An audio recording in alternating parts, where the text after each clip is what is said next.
ఒకవైపు అమరావతి, మరోవైపు మావిగన్. ఒకటి చరిత్రలో నిలిచేటటువంటి పేరు, ఇంకొకటి ట్రోల్స్ లో వైరల్ అయినటువంటి పేరు. అమరావతి అనేది ఎప్పుడో 2015లో రాష్ట్ర రాజధానిగా జనం ఫిక్స్ అయ్యారు. మధ్యలో 2019 నుంచి 2024 వరకు జగన్మోహన్ రెడ్డి గారు దాన్ని డిస్టర్బ్ చేశారు. పనులు కొనసాగనివ్వలేదు. కానీ ఇక్కడ రైతులు దాన్ని నిలబెట్టారు, ఉద్యమం చేశారు, న్యాయస్థానాలు అండగా నిలబడ్డాయి. అండ్ అప్పటి శాసన మండలి చైర్మన్ షరీఫ్ గారు అండ్ టీడీపీ రాజకీయ పార్టీలు అన్నీ కూడా అండగా ఉన్నాయని చెప్పొచ్చు. కాబట్టి అమరావతి అలా నిలబడింది. ఇది కేవలం ఒక భూభాగం కథ మాత్రం కాదండి, భావోద్వేగం, ఉద్యమం, న్యాయ పోరాటం కలిపినటువంటి కథ అమరావతి అనేది. చివరికి ఉభయ సభల్లో కూడా చట్ట సవరణ ద్వారా అమరావతి శాశ్వత రాజధానిగా ఒక రాజముద్ర పడింది. రాష్ట్రపతి గారు కూడా 2-3 రోజుల్లో సంతకం కూడా చేసేస్తారు. ఆ తర్వాత నోటిఫికేషన్ కూడా వచ్చేస్తుంది. అయితే ఇదే టైంలో ఇక్కడ లోక్సభలో బిల్లు ప్రవేశపెడుతున్నటువంటి కరెక్ట్ టైంలో జగన్మోహన్ రెడ్డి గారు ప్రెస్ మీట్ పెట్టి మావిగన్ అనే పేరు ప్రతిపాదించారు. దాని మీద భారీ ట్రోల్స్ కూడా ఎదుర్కొంటున్నారు. మచిలీపట్నం, విజయవాడ, గుంటూరు 3 ప్రాంతాలను కలుపుకొని మావిగన్ అనే పేరు పెట్టండి, కొత్తగా ఇన్ఫ్రాస్ట్రక్చర్ ఖర్చు అవసరం లేదు అన్నారు. రైట్, ఓకే, అంత మటుకి బాగానే ఉంది. దీన్ని జనం యాక్సెస్ చేయట్లా, అసలు దాన్ని అంగీకరించట్లే, యాక్సెప్ట్ కూడా చేయట్లా జనం. ఎందుకంటే ఆల్రెడీ అమరావతిలో భూసేకరణ జరిగిపోయింది, కొత్తగా ఇన్ఫ్రాస్ట్రక్చర్ ఖర్చు అవసరం లేదు అన్నారు. దీన్ని ఇప్పుడు మాట్లాడటం అనేది టూ లేట్ అండి. వాస్తవానికి భూసేకరణ జరిగిపోయింది, కన్స్ట్రక్షన్స్ జరుగుతున్నాయి, ఖర్చు ఆల్రెడీ దాదాపుగా పెట్టేశారు. మరి ఈ టైంలో ఇలాంటి టాపిక్ అవసరమా? 2014 నుంచి 2019 వరకు అధికారంలో ఉన్నటువంటి జగన్మోహన్ రెడ్డి మరి ఆ టైంలో ఈ గన్, అదేనండి మావి గన్, ఎందుకు బయటికి తీయలేదు? రివాల్వర్ దాచేశాడా?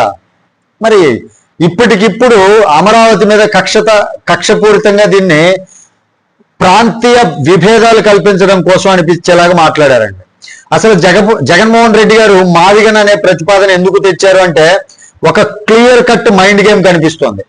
అమరావతి రాజధాని బిల్లు ఉభయ సభల్లో ప్రవేశపెట్టిన తర్వాత కనీసం ఒక వారం రోజుల పాటు దాని మీద పొలిటికల్ మార్కెటింగ్ జరగాల్సి ఉంది.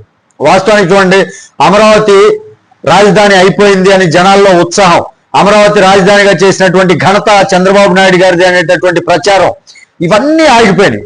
మీరు గమనించారో లేదో, గత 2 రోజులుగా ఎప్పుడైతే జగన్మోహన్ రెడ్డి మావిగన్ అనే టాపిక్ బయటికి తీసుకొచ్చాడో అప్పటి నుంచి ఒక సంతోషకరమైనటువంటి వార్త, అమరావతి మన ఆంధ్రప్రదేశ్ రాజధాని అనేటటువంటి గొప్ప వార్త మరుగున పడిపోయింది. ఇప్పుడు అందరూ మాట్లాడుతుందేంటి? మావిగన్ మావిగన్ మావిగన్, అమరావతి వచ్చింది అనేటటువంటి ఆనందం ఎవరిలోనూ లేదు. జగన్ ఇలా మాట్లాడాడు అంతే తప్ప అమరావతి వచ్చినటువంటి సంతోషాన్ని ఎక్కడా కూడా కనపడినట్ల. అదే జగన్ యొక్క మైండ్ గేమ్ అనమాట. యాక్చువల్లీ అమరావతి రాజధాని బిల్ ఎప్పుడైతే పెట్టారో ఆ తర్వాత సంబరాలు కూడా జరగాలి కదా. ఇలా మావిగన్ వదలటం వల్ల చర్చ ఎటు వెళ్ళింది? మావిగన్ మీదకి వెళ్ళిపోయింది. అమరావతి పాజిటివ్ గా జరగాల్సినటువంటి చర్చ మావిగన్ మీద నెగిటివ్ గా జరుగుతోంది. ఎమోషనల్ కథలు గుర్తుంటాయి, ఇక్కడ ఎమోషనల్ కథలు గుర్తుంటాయండి. ఎంటర్టైన్మెంట్ క్షణికంగా అయిపోతుంది. ఇది ఒక డైవర్షన్ గేమ్ అయి ఉండొచ్చు అనేటటువంటి అనుమానం చాలా మందికి వచ్చింది. అయితే ఇది ఎంత మైండ్ గేమ్ అయినా సరే ఒకటి మాత్రం నిజమండి, దానివలన వైసీపీ పార్టీకి భారీ నష్టం జరిగింది. సోషల్ మీడియాలో మావిగన్ ట్రోల్స్ వైరల్ అయ్యాయి, హ్యాష్ ట్యాగ్స్ ట్రెండింగ్ అయ్యాయి. కానీ అమరావతి మీద చర్చ దారి తప్పింది. ఓకే, వాస్తవం. చాలా మంది కొత్తగా ప్రశ్నించడం మొదలుపెట్టారు, ఇలాంటి ప్రతిపాదన ఎందుకు వచ్చింది అని. మైండ్ గేమ్ సక్సెస్ అయి ఉండొచ్చు, కానీ రాజకీయంగా వైసీపీ పార్టీకి భారీ మైనస్ అయిందండి.